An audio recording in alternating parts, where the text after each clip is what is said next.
right after that is like probably like one move of 511, and then you're into this like glorious hand jam. And I go for that move, and I just slipped. My foot just Oh, slipped, and it's the last move. And normally, like, I'm not the one to cry when I fall or to be like pissed off. I think that's such an entitled attitude. And yet, here I found myself up there. Yeah, I just like came down and I just cried. And I was kind of surprised by it, but I think it was a combination of one, wanting it so bad, and like two, I had let myself get into the mindset where like the only acceptable outcome was sending. hmm. And yeah, I was pretty down on myself for a little bit. I was proud of myself, but I was also just like quite bummed because I was so close, and it took so much out of me. By that time, I found that if I wanted to perform my best, I had to not do anything physical for 2 days before I went and tried the climb. So I couldn't run. I couldn't like climb for fun. I couldn't like go hiking with friends. I needed my whole body to be rested. So I would wait 2 days and just like try not to do anything. And then I would go to climb this thing, and I could only really give it one real effort. I let it twice a few times, and then I would top rope it. But then I was so destroyed after that I would need 2 full days of rest. Oh And man. so that slip for me was like, cool, now I have to like recover for 2 full days at least Hmm. until I get to try this thing again. Like, how much work do I have? And then the mind, like, it at that point in time, it definitely started like consuming my thoughts, where I would think about it all the time. I would close my eyes and think about the movements. And honestly, it wasn't like an exciting thing anymore. It just felt stressful. Hmm. And I wanted to just send it because I had been climbing one route all summer. It started kind of taking joy out of other areas of my life because I couldn't live normally, because to do this thing, I had to give up so many other things to make it happen. Yeah. And I was like, yeah, I mean, I was eating really healthy. I was like not allowing myself to drink very much, and I wasn't playing nearly as much. I felt like very serious. And that's not, Not anyone who you. knows me well, that's not really me. But I also really wanted to do this. I really wanted to send the route. And I think, yeah. And so I remember the very next time we went out, I once again like got into that mindset of like, I'm going to do this. I can do this. And it was pretty cold that day. So we walked over to the sun. It was me, Chris, and Jules again. And we walked over to the sun and warmed up a little bit. And then I came back and I climbed through all of that, and I got myself into that section again at the very top with the one move left. And I was like, you need to focus. Like, you do not have it. Do not mess up again here. Hmm. And I had like a talk with myself, and I said the route name in my head a few times, and then I like committed to the moves and pulled through them. And then after you pull through them, you end up on this pretty big ledge. And me being a crier, I just cried a little bit and stood there. And from there, you can like you can have a picnic on this ledge. It's huge. And I just sat for a minute and like slowed down. And then Jules was asking me questions because she was actually filming it, and she asked a few things, and she's like, what are you feeling? It's like, I just want to get back down. Hmm. and and so that meant like climbing the rest of the route. And so there's still like some 5-10 section, and you don't want to mess it up, so you want to be like calm enough to go for it. But it's kind of run out, and it's over small gear, and there's a ledge, so you don't want to mess it up. But I didn't want to wait that long because I just wanted to finish it. And so I did it all and clipped the chains. And yeah, and Jules was like, okay, how are you feeling? I was like, I want to get down. Whoa. And so I mean I screamed. I was like, I did it. And then I think you said, I fucking did it. yeah, no, I think I definitely did a little bit of that. That's awesome.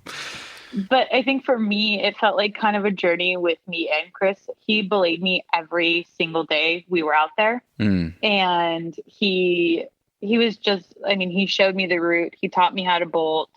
He like also came out and climbed for a bit, but in the end, he was done climbing up that area and literally just came to belay me. And it's at least an hour drive from our house.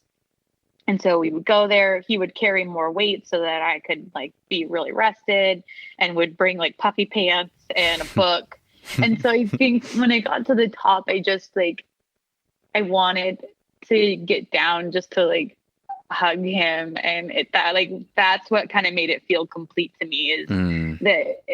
that for me, like, yes, it was very much my journey, but it was a shared one for me, in that like near the end too, like he wanted to go climbing other places, and he was like, but man, I don't want to miss it.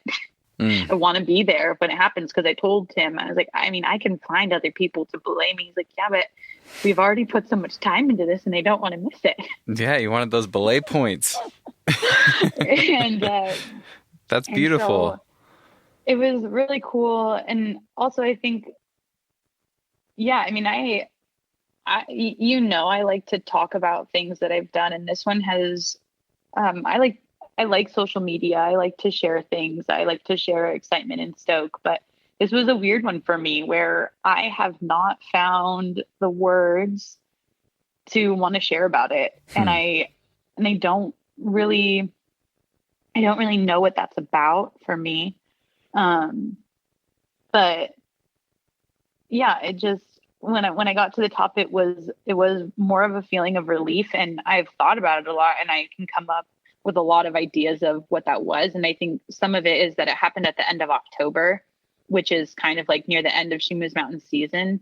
And I think the whole year of trying to make things happen, and COVID and all those things, it just felt like kind of a closing of a chapter. Like I started this thing at the beginning of what would have been She Moves Mountains season, and it followed me through this time and like gave me purpose and direction. But it was also kind of one of the things that was still left open for me Hmm.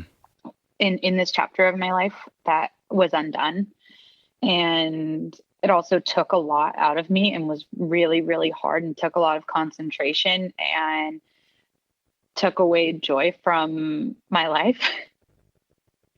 um and yeah, for me, it was a lesson kind of in like what it takes to do those things.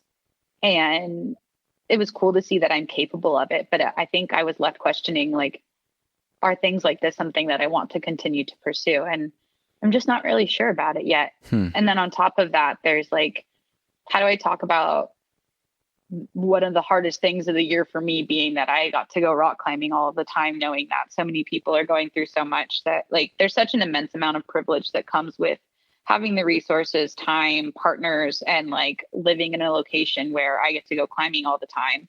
And I think it's still an accomplishment for sure. I just feel like it would take a lot of time to think about. And I don't think I'm really there in being able to put into words what that experience was for me in the context of what's going on in the world, Hmm. if that makes any sense. Yeah, that does. Yeah, that's really interesting. You've mentioned the route's name a couple times, that you would repeat it to yourself. Yeah. Remind us what the name is again, and what does it mean? So I named the route Make Me Sanguine. And sanguine is a word, it has two different meanings, but the meaning that holds for me is willfully optimistic in the face of adversity. Hmm. It meant a lot to me because this past year, I had so many moments of just feeling absolutely defeated and so lost. And yeah, just like I had no direction and no purpose. And I think there's been so many things that have happened, from like the Black Lives Matter movement to ICE protests that I've been to COVID, to the inequalities around COVID and who it's affecting. And then the canceling of my business and the loss of just what I had hoped to be this really beautiful year and disconnection from my family.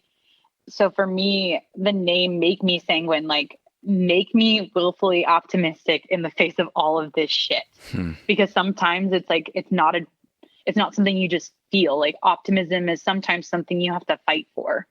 And the desire to keep moving forward, the desire to keep believing in good isn't always easy. And I think this route kind of for me was something that was an anchoring point for me that gave me something to be hopeful for. It gave me something to look forward to working on, to have purpose around, to feel good about myself with. And it has continued to be that. I mean, I remember telling myself like I would never be able to climb something this hard. And to see that I can, it reminded me that I could do hard things. Every step of the way, the climb reminded me that I know how to do hard things. And sometimes it means breaking them down. Sometimes it means stepping away. And sometimes it means like being a little overly confident and going for it.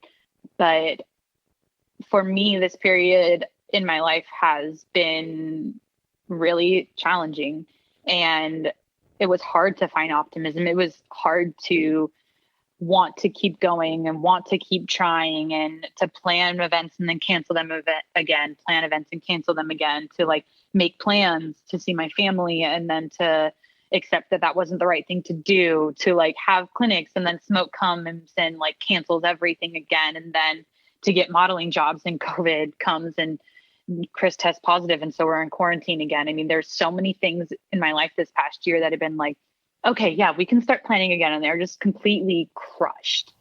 And so I think that I had to find a way to find optimism, to fight for it. And above all, like, I mean, reality this past year, I think has told all of us to just chill out and not plan and not hope and just be. And for me, that's just not okay. Like I can't live in that space. And so the idea was just that this was something that made me find hope and made me find optimism despite all of the world falling apart and just highlighting all of the negativity that was already there. I wanted the name of it to be something that represented something more to me. And yeah, for me, I think it's just like, it's all of it together. Yeah.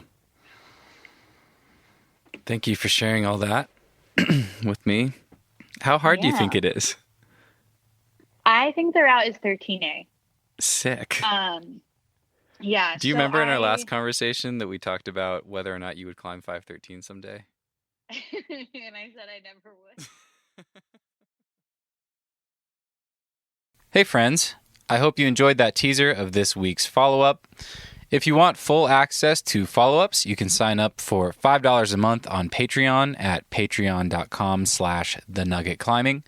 Or you can go to thenuggetclimbing.com and click on the support the podcast button at the top.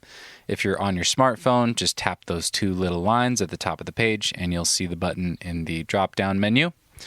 $5 per month gets you access to all follow-up calls, past and future. As long as you are a member, you'll have access to all of them. As you just heard in the teaser, I've been recording some follow-up conversations with past guests on the show to talk about what they've been up to lately and to go even further into the weeds on a specific topic than we typically would on the podcast. Follow-ups are 20 to 30 minutes in length, occasionally longer, and I will be releasing one every other week to make sure I always have plenty of podcast guests to follow up with. If you sign up for follow-up calls, what you are really doing is supporting the regular podcast and helping me continue to chase down interesting guests so I can pick their brains and bring you new nuggets every week.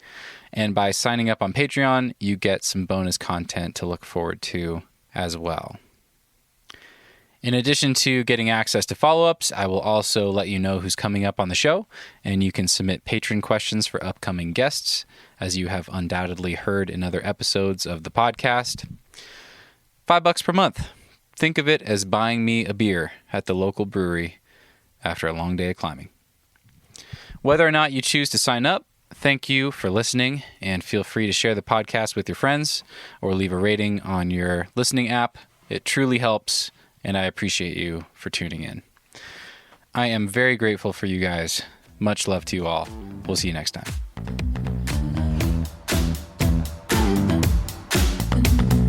Move with the rhythm. Shake it up, stop when the clock hits 13. Sing 1, 2, 3, 4. Cause no one can do it like we do it, like we do it, like we do it. Cause no one can do it like we do it, like we do it, like we do it. Cause no one can do it like we do it, like we do it, like we do it. Cause no one can do it like we do it, like we do it, like we do it.